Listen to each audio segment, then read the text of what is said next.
ఏంటే సడన్ గా నిన్నందరూ పొగిడేస్తున్నారు? కారణం ఉంది, చెప్తాను.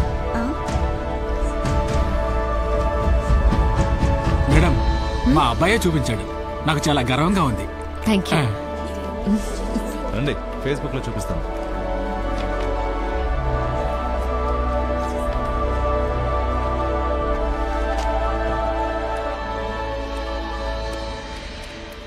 ఫేస్బుక్ మిత్రులారా నమస్కారం. నా పేరు వసంతి, వయసు 36. ఇది నా సొంత ముఖం. ఈ ఫేస్బుక్ లో సొంత ముఖాన్ని కూడా చూపించకుండా సూర్య ముఖంతోనూ నయనతార ముఖంతోనూ నీతులు వల్లిస్తున్న యువకులారా, యువతులారా, ఈ దేశ రాష్ట్రపతి ముందు కళ్లు తిరిగి పడిపోయి ప్రపంచ దేశాల ముందు మన దేశాన్ని, మిమ్మల్ని తల ఉంచుకునేలా చేసింది నేనే. నా నిత్య జీవితంలో పని ఒత్తిడి ఎక్కువ అవడం వలన, రోజంతా మీలా ఫేస్బుక్ లోనే ఉండకపోవడం వలన మిమ్మల్ని కొంచెం ఆలస్యంగా కలుస్తున్నందుకు క్షమాపణలు అడుగుతున్నాను. నా మీద కమెంట్లు, కార్టూన్లు అద్భుతంగా ఉన్నప్పటికీ అసలేం జరిగిందో వివరిస్తే మీ ఊహలకి, చిత్రాలకి ఈ సంఘటన తోడ్పడుతుందని నమ్ముతున్నాను. కళ్ళప్పగించి చూడండి. హాల్లో నేను నుంచున్నాను. నా చుట్టూ 7 black cat commandos, 4 white officers, అందులో ఒకటి female. King Kong King Kong. Wireless లో ప్రెసిడెంట్ వస్తూ ఉన్నారని ఇన్ఫర్మేషన్ వస్తూనే ఉంది. Total silence. అందరూ నిశ్శబ్దంగా ఉన్నారు. నమ్మండి, నేను మాత్రమే ఊపిరి పీలుస్తున్నాను. తలుపు తెరుచుకుంది. ప్రెసిడెంట్ వచ్చేశారు. ప్రపంచ చరిత్రలోనే అతి ముఖ్యమైన క్షణం. ప్రెసిడెంట్ నా ఎదురుగా వచ్చి నిలుచొని 2 చేతులను జోడించి నమస్తే అన్నారు.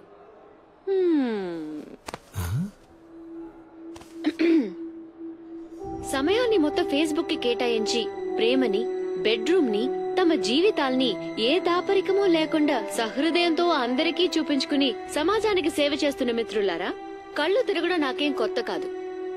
మొదటిసారి ఒకరిని చూసి కళ్ళు తిరిగాయి, భార్యనయ్యాను. రెండోసారి కళ్ళు తిరిగాయి, తల్లయ్యాను. ఇప్పుడు ప్రెసిడెంట్ ముందు కళ్ళు తిరిగి పడి మీ అందరికీ సోదరునయ్యాను. కళ్ళు తిరగడం నా హోదానెప్పుడూ పెంచింది. చెయ్యాల్సింది ఇంకా చాలా ఉంది. మిత్రులారా, వెయిట్ అండ్ సీ.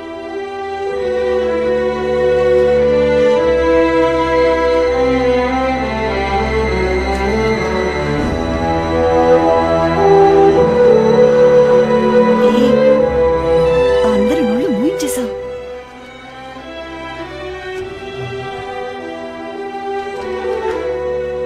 ఇంకో నోరు ముగించాలి.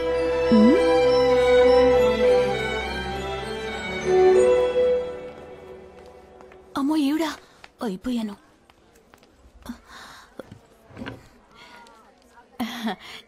రండి, మీకు నచ్చిన డిజైన్స్ కోసమే వెతుకుతున్నాను. అక్కర్లేదు, తులసి బామ్మని కలవాలి. నిన్న ఆవిడకి ఒంట్లో బాగోలేదు. షాప్ లో కుర్రాడే డాక్టర్ దగ్గరికి తీసుకువెళ్లాడు. మీకు అడ్రస్ ఇమ్మంటారా? అవును. ఓ 5 నిమిషాలు వెయిట్ చేయండి, తెచ్చిస్తాను. It's viral. నా మెసేజ్ బాక్స్ ఫుల్ అయిపోయింది. నా ఫ్రెండ్స్ అందరూ నేను తెగ పొగిడేస్తున్నారు తెలుసా? అసలు నీకెక్కడి నుంచి వచ్చా ఇన్ని గట్స్? ఒకరోజు నేను మృదుల గారి అమ్మగా ఆలోచించి చూశాను, ధైర్యం వచ్చేసింది. That's it. డాడీ అసలు నమ్మలేకపోయారమ్మా. మళ్ళీ మళ్ళీ పెట్టుకొని చూసారు. He's totally confused. ID card ని ఏటీఎం కి తీసుకెళ్లారు, పాల ప్యాకెట్ ని బాత్రూమ్ లోకి తీసుకెళ్లిపోయారు. సిస్టమ్ కరప్ట్ అయిపోయింది, రీసెట్ చేయాలి. మీ నాన్న ఎక్కడ? ఇంకా రాలేదు. రోజు నీళ్లు పోస్తున్నావా మొక్కలకి? ఇంకా 2 రోజులు అంతా క్లియర్ అవుతుంది. మనుషుల్ని పిలిపించాను. ఏమా? కాపు కాచింది. మళ్ళీ ఇవన్నీ మొదటి నుంచి ఫ్రెష్ గా చేయించాలి. అయినా ఎవరి కోసం చేయను? ఇక్కడ ఫుడ్డే ప్రాబ్లమ్ మా. మనం నెలలో 1 రోజు తినేది ఇక్కడ సంవత్సరం ఫుల్ గా తినాలంటే బోరింగ్ మా. ఇదిగో వసంతి, నువ్వు ఒక పని చెయ్యి. వెరైటీగా వండి పెట్టి వాటిని ఫోటో తీసి వెంటనే నాకు వాట్సాప్ లో పంపి. నేను త్వరలో ఐలాండ్ కి వచ్చేస్తాను, నువ్వు దిగులు పడకు. థ్యాంక్ యూ మా. Okay, show యచ్చి.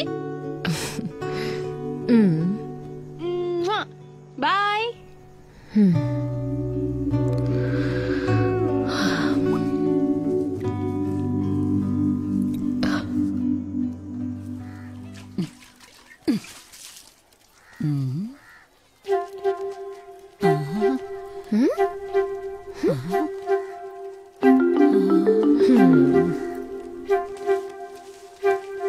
నిన్ను చూడ్డానికి వచ్చాను.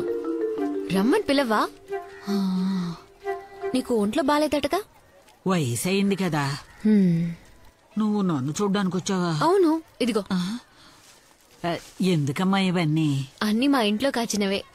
ఆ, ఆ, కూర్చో, కాఫీ తీసుకొస్తా. ఇప్పుడు వద్దులే. నాకు 4 పిల్లలు. ఎవడూ నేను బతుకున్నాను చచ్చానని కూడా చూడ్డానికి రాలేదు. నువ్వు నమ్ముతావా? ఒక ఆడపిల్లల కన్నుంటే నాకు ఈ గతి పట్టేదా అని ఉదయాన్నే అనుకున్నాను. నువ్వు వచ్చేసావు. అయితే మరి నేనే కూతుని కానా? నా వల్ల ఎవరికి ఏ ప్రయోజనం లేదు. అలాంటిది ముసల్దాన్ని చూడ్డానికి వచ్చావా? లోపలికి రా. రా.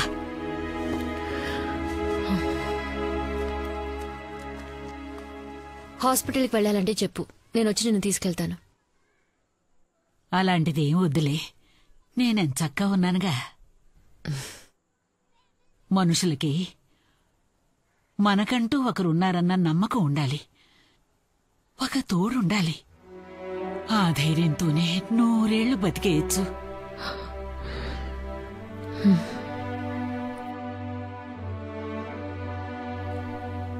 ఇప్పుడు ఎవరికంత ఖాళీ ఉందిలే. అన్ని పనులు వదులుకొని నన్ను చూడ్డానికి వచ్చావే. నేనైతే చచ్చేంత వరకు మర్చిపోను.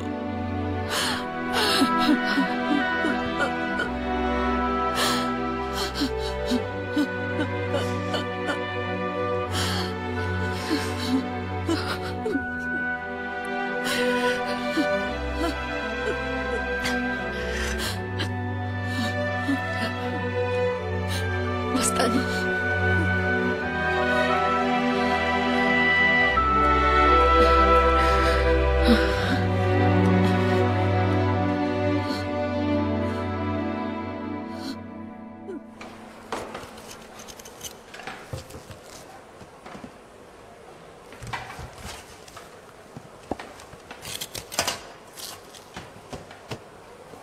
ఇది శుభ్రమైనది, ఇది మార్కెట్ వంకాయ. లోపల పురుగులుంటే శుభ్రమైంది. ఆల్రెడీ పురుగుల మందుంటే పురుగులు లోపలికి ఎలా వస్తాయి?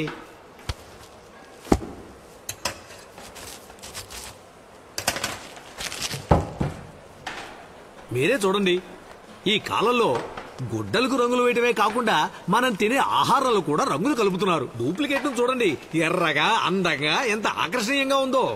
ఈ విషాన్నే ప్రజలు తింటున్నారన్నమాట. వేరే దారి.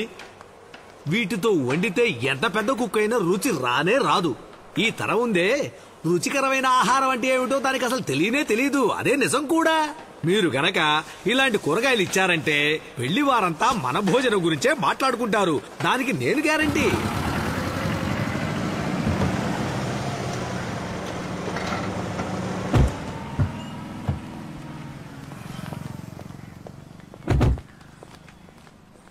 ఇలా రా. ఎందుకు ఇక్కడికి తీసుకొచ్చావు? నువ్వేం మాట్లాడుకో, తల మాత్రం ఆడించు చాలు. మిగతాది నేను చూసుకుంటాను. అంతా నీకోసమే. రా. కూరగాయల లిస్ట్ ఒకటి వేశాను. రండి రండి. రండమ్మా. నమస్కారం. నమస్తే. మీరేనా? ఈవిడ ఆ రోజు మన షాప్కి వచ్చారుగా. ఆ, ఈయనే మా చీఫ్ కేటరర్ నెల్లూరు. నమస్కారం అయ్యా. నమస్కారం. నమస్తే. కూర్చోండి. కూర్చోండమ్మా. రా కూర్చో. మీరు తులసమ్మకిచ్చిన వెజిటబుల్స్ సూపర్. ఆవిడ మాకు ఇచ్చారు. బాగా శుభ్రంగాను టేస్టీగాను. Thank you sir. అదేలా ఉండాలి. మీరు చెప్పే రేటుకే నేను తీసుకుంటాను. మీరు సెప్టెంబర్లో ఇస్తే చాలు. ఇంకా 5 నెలలు టైం ఉంది. మరేం ఇబ్బంది లేదయ్యా. మీరిచ్చిన కూరగాయలతో ఎవరు వంట చేసినా రుచిగానే ఉంటుంది. ఇదిగోండి, ఇది 2000 మందికి కావాల్సిన లిస్టు. ఎంతమంది ఉన్నారు? 2000. ఆ, ఆ. ఇంకా అవసరం అయితే నేను 2000 మందికి వంట చేస్తే పైన ఈజీగా 200 మంది భోజనం చేయొచ్చు. ఇది మా అమ్మాయి wedding reception K. It's very good thing. Thanks అండి. క్రెడిట్ మొత్తం తులసమ్మకే. అలాగా, రండి వెళ్దాం. మీది 1.5 ఎకరం ఫామ్ అట కదా, తులసమ్మ చెప్పింది. మీరికపై బయట ఎవరికి సప్లై చేయనక్కర్లేదు. అన్ని నేనే కొనుక్కుంటాను. పురుగుల మందు మాత్రం వాడకండమ్మా. వచ్చిన వాళ్ళకి విందు పేరుతో విషం పెట్టడం నాకు ఇష్టం లేదు. మీ వల్ల ఈ లిస్ట్ లో ఏ ఐటమ్ సప్లై చేయటం వీలవుతుందో వాటిని టిక్ చేసి ఇవ్వండి. మిగతావన్నీ బయట కొనుక్కుంటాను. ఏ విషయం అనేది వారంలో చెప్తే చాలు. అంతేనమ్మా. మంచిది. వస్తానండి. రండి. బయటికి రా. ఇప్పుడు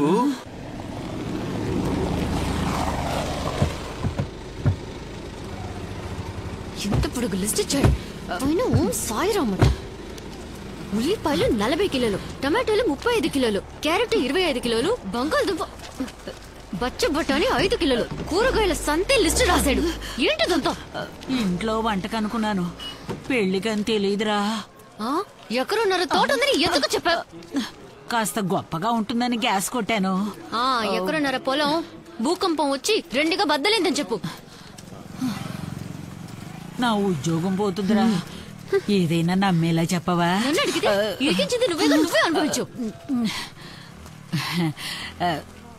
నువ్వు నా కూతుర్నన్నావు కదా.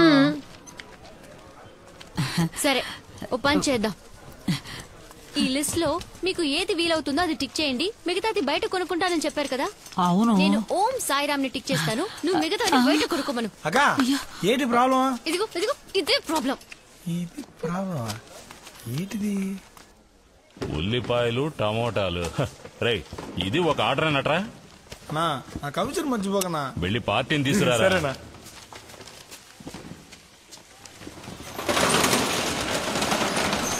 రాక లోనికి రాక రండి. ఆ తర్వాత హోటల్ ఆర్డర్ సెపరేట్ రా. రే, నీకే చెప్పేది. రే, నువ్వు కూడా వినరా. రండమ్మా. రే మణి, ఆ డెలివరీ సంగతి చూడు. నువ్వు వాడికి హెల్ప్ చేయి. ఇదో మేడం, లిస్ట్ భద్రంగా ఉంచండి. ఓ వారం ముందు పంపించండి. ఆ రోజు రేట్ ఎంత ఉందో అది ఖాయం చేసుకుందాం. ఒక వారం ముందైతే కూరగాయలు చెడిపోవా? 10 రోజులైనా చెడిపోవు. వీటిని కోయడానికి 1 రోజు, ప్యాక్ చేయడానికి 1 రోజు, లారీలో 2 రోజులు, నా దగ్గర 2 రోజులు, రీటైల్ షాప్ లో 3 రోజులు, మీ ఇంటి ఫ్రిడ్జ్ లో 4 రోజులు. మొత్తం లెక్కేసి చూడండి, 15 రోజులు అవుతుంది. పెరట్లో కోసుకుని పులుసులు వేసుకున్న రోజులన్నీ పోయాయమ్మా. ఇవన్నీ చెడిపోకూడదనే ఇన్ని మందులు కొడుతున్నాం. అలా చూడండి, ఉల్లిపాయలు పాకిస్తాన్ నుంచి వచ్చాయి. కాయగానే ఉండాలి, పండు చెడిపోకుండా ఉండాలంటే కొన్ని జిత్తుమారి పనులు చేయక తప్పడం లేదు. కానీ వాళ్ళు మందులు చల్లని కూరగాయలే కదా కావాలన్నారు. అదేం పర్వాలేదవ్వా. ఆ టైంలో ఇదిగో ఇలా బురదలు ముంచి తీస్తే చాలు, తాజాగా కనపడతాయి. ఈగలు ముసరడానికి ఇదిగో ఈ స్ప్రే కొడితే చాలు, ఆర్గానిక్ గా మారిపోతాయి. మాకివే వద్దు, పురుగుల మందు కొట్టనివి లేవా? అవి మన దేశంలోనే లేవు సిస్టర్. విత్తనంలోనే మందు కలిపి అది పెరిగే వరకు 4-5 సార్లు మందు జల్లాలి. ఇంత విషాన్ని మింగితే తినేవాడు ఏమైపోవాలి? మనాళ్ళు విషాన్ని చూసి భయపడరు, ధరను చూసే భయపడతారు. ఇక్కడ పేదోడికంటూ ఓ టమోటా, డబ్బునోడికంటూ ఓ వంకాయ అనేది ఏం లేదు. అందరూ సమానమే, అందరూ వీటిని మింగాలి. అమ్మా, ఇక్కడున్న ఐటమ్స్ లో మీకేం కావాలో కబురు చేయండి, పంపిస్తాను. రేయ్, పులిగా కార్పెట్ వేయి, అన్ని సమంగా పండాలి. ఏంటి చెప్పింది అర్థమైందిగా? మృదులు వచ్చేసిందా? ఓ అలాగా, వచ్చాక ఒకసారి మాట్లాడించు. ఇదిగో వసంత్ వచ్చింది, ఒకసారి మాట్లాడమ్మా. హలో, నేను వర్క్ లో ఉన్నాను, 5 నిమిషాల తర్వాత మాట్లాడతాను. సరే.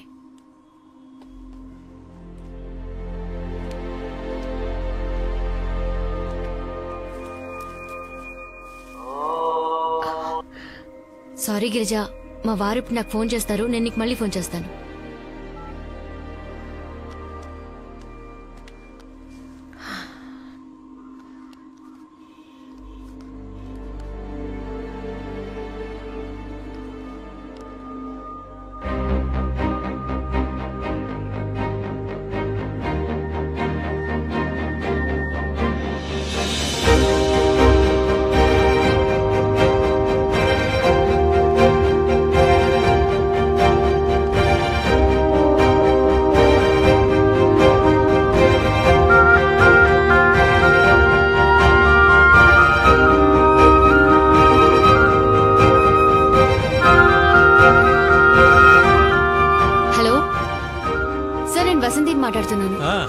చెప్పండమ్మా. మీ ఆర్డర్ నేను తీసుకుంటాను. ఓ థ్యాంక్ యూ వెరీ గుడ్ అమ్మా. అడ్వాన్స్ ఎప్పుడు కావాలో అప్పుడు ఇచ్చేస్తాను. Okay sir.